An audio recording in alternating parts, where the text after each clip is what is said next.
The live TV, सच सबसे आगे। नमस्कार, आप देख रहे हैं द लाइव टीवी और मैं हूं आपके साथ मुनमुन रहमान। हमास और इजराइल के बीच जंग में हिजबुल्ला लगातार इजराइल के लिए टेंशन बना हुआ है, खतरा बना हुआ है। हिजबुल्ला लगातार इजराइल को टेंशन दे रहा है। पिछले दिनों हमने देखा कि लेबनान की तरफ से, हिजबुल्ला की तरफ से इजराइल पर रुक रुक कर कई हमले किए गए, जिससे इजरायली शहर दहल उठे, कांप उठे। अब खबर आ रही है, हिजबुल्ला की तरफ से कहा जा रहा है, दावा किया जा रहा है कि हिजबुल्ला ने इजराइल के 2 टैंक मरकवा को नष्ट कर दिया है। और जाहिर सी बात है, जब 2 टैंक नष्ट कर दिए हैं तो उसमें मौजूद सारे सैनिक भी मारे गए हैं। हिजबुल्ला की तरफ से यह कहा गया है कि इजराइल के 2 टैंक नष्ट किए हैं और उसमें जो सैनिक मौजूद थे इजराइल के, वो भी मारे गए हैं। इजराइल को एक के बाद एक झटका मिल रहा है। जहां एक तरफ हमास से जंग में इजराइल के सैनिक लगातार मात खा रहे हैं, लगातार इजरायली सैनिक घायल हो रहे हैं, जान गंवा रहे हैं, वहीं दूसरी तरफ हिजबुल्ला भी इजराइल को टेंशन दे रहा है और इजरायली सैनिकों पर अपना कहर बरपा रहा है। आप अपनी स्क्रीन पर पीटीवी न्यूज का ये ट्वीट देख रहे हैं, पीटीवी ब्रेकिंग का ये ट्वीट देख रहे हैं। यहां पर जो जानकारी दी है उसी के हवाले से हम आपको ये खबर दिखा रहे हैं। यहां जानकारी दी गई है कि हिजबुल्ला का कहना है कि कब्जे वाले क्षेत्रों के उत्तर में 2 इजरायली मरकवा टैंकों को नष्ट कर दिया है। ये हिजबुल्ला का कहना है। ये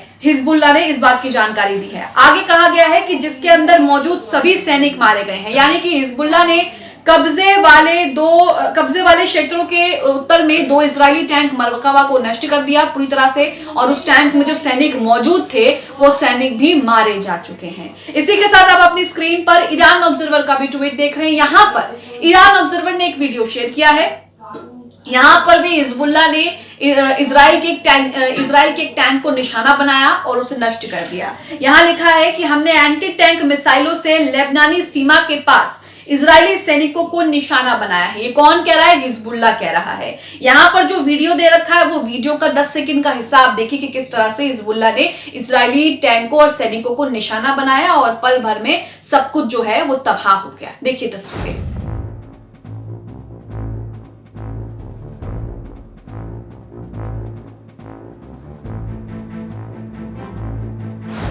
तो यहां पर आपने ये वीडियो देखा जिसमें हिजबुल्ला ने एंटी टैंक मिसाइलों से लेबनानी सीमा के पास इजरायली सैनिकों को निशाना बनाया और किस तरह से पल भर में एक बड़ा सा विस्फोट होता है और उसके बाद सब कुछ तबाह हो जाता है। इसी के साथ यहाँ पर यह भी कहा गया हिजबुल्ला की तरफ से कि हमने कब्जे वाले क्षेत्रों के उत्तर में 2 इजरायली टैंक मरकवा को नष्ट कर दिया और उनमें जो सैनिक मौजूद थे वो भी मारे गए। वहीं कहा जा रहा है कि लेबनानी सीमा के पास इजरायली सैनिकों को निशाना बनाया। हिजबुल्ला हमास से ज्यादा खतरनाक इसलिए है क्योंकि हिजबुल्ला के पास जो लड़ाके हैं, जो आर्मी है, जो फोर्स, जो ताकत है, उसका बोलबाला दुनिया में है। और ये सबने देखा 2006 में जब इजराइल और हिजबुल्ला के बीच जंग होती है, तब हिजबुल्ला इजराइल को पटकनी दे देता है। 34 दिनों तक युद्ध चलता है और इजराइल जानता है कि हिजबुल्ला के लड़ाके किस तरह से लड़ाई करते हैं, किस तरह से लड़ते हैं। यही वजह है कि इजराइल यहाँ पर लगातार हिजबुल्ला से कह रहा है कि हम आपसे जंग नहीं चाहते, हम इस जंग में तुमसे भिड़ना नहीं चाहते, लेकिन उसके बावजूद भी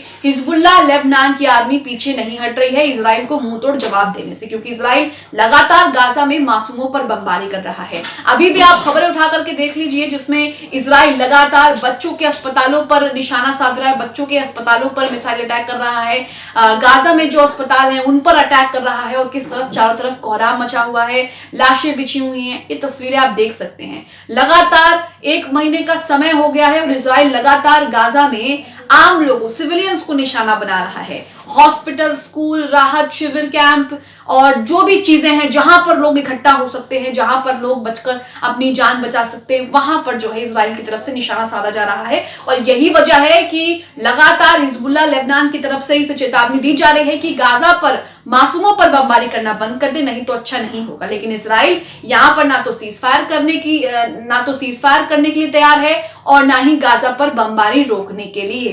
तो यहां पर आपने वीडियो देखा कि किस तरह से हिजबुल्ला ने इजराइल के टैंक उड़ा दिए और किस तरह से इजराइल को एक और झटका, एक और टेंशन आप कह लीजिए यहाँ पर हिजबुल्ला की तरफ से मिल गई है। हो सकता है कि आने वाले दिनों में ये हमले और भी ज्यादा तेज हो जाएं। इसी के साथ आपको बता दें कि यमन ने भी इजराइल पर हमला कर दिया है। यमन ने भी बीते दिन इजरायली शहर एलिथ पर हमला किया। कई मिसाइलों से अटैक किया। उनके सैन्य प्रवक्ता का बयान भी आ चुका है, जो हमने आपको दिखाया पिछली खबर में, जिसमें उन्होंने कहा कि हमने सफलतापूर्वक इजराइल में जो है जो उनके लक्ष्य थे उन पर उनको निशाना बनाया और ये ऑपरेशन इजराइल के खिलाफ सफलतापूर्वक पूरा भी हो गया है। तो यह चारों तरफ से इजराइल के लिए मुश्किलें बढ़ती जा रही हैं, चाहे आप यमन की बात कर लीजिए, लेबनान से बात कर लीजिए, हिजबुल्लाह की बात कर लीजिए, हमास की बात कर लीजिए, वहीं ईरान और इराक भी लगातार इजराइल को चेतावनी दे रहा है। ये बात तो साफ है कि अगर अमेरिका इजराइल से हाथ खींच ले तो इजराइल जो है वो चंद रोज भी टिक नहीं पाएगा हमास और लेबनान और हिजबुल्लाह और यमन के सामने।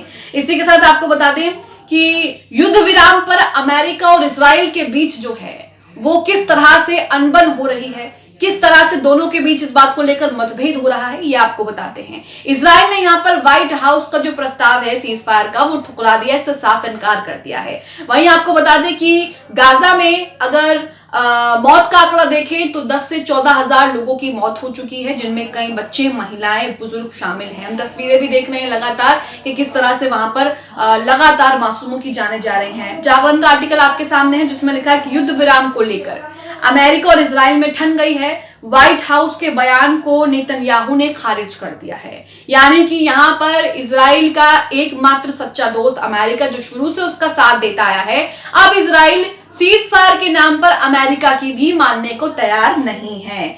आगे लिखा है, गाजा पट्टी में हमले को रोककर अस्थायी युद्ध विराम लागू करने को लेकर अमेरिका और इजराइल में तीखे मतभेद उभर कर सामने आ रहे हैं। गुरुवार को व्हाइट हाउस ने कहा कि रोज 4 घंटे के लिए हमले रोकने पर सहमति बन गई है और इजरायली सेना इसे लागू करेगी, ये अमेरिका ने कह दिया। लेकिन इसमें ट्विस्ट देखिए, इस दौरान मानवीय सहायता का वितरण हो सकेगा और लोग सुरक्षित तरीके से मनचाहे स्थानों पर जा सकेंगे, ये अमेरिका ने व्हाइट हाउस के बयान में कहा। इस बाबत अमेरिकी राष्ट्रपति जो बाइडेन और इजराइल के प्रधानमंत्री बेंजामिन नेतन्याहू के बीच टेलीफोन वार्ता में सहमति बन गई है। वहीं अमेरिकी राष्ट्रपति के कार्यालय की घोषणा के कुछ ही देर बाद इजरायली प्रधानमंत्री के कार्यालय ने ऐसी किसी सहमति से इनकार कर दिया। यानी कि पहले कहा गया कि जो अमेरिका ने कहा है इजराइल वैसा ही करेगा, फोन पर बातचीत हो गई। उसके बाद इजराइल के प्रधानमंत्री बेंजामिन नेतन्याहू के कार्यालय से ये कहा गया कि ऐसी किसी बात पे सहमति नहीं बनी है। कहा गया कि सभी बंधकों की वापसी होने तक गाजा में लड़ाई जारी रहेगी, वहां कोई युद्ध विराम लागू नहीं होगा। तो दोनों के बीच तीखे मतभेद देखने को मिल रहे हैं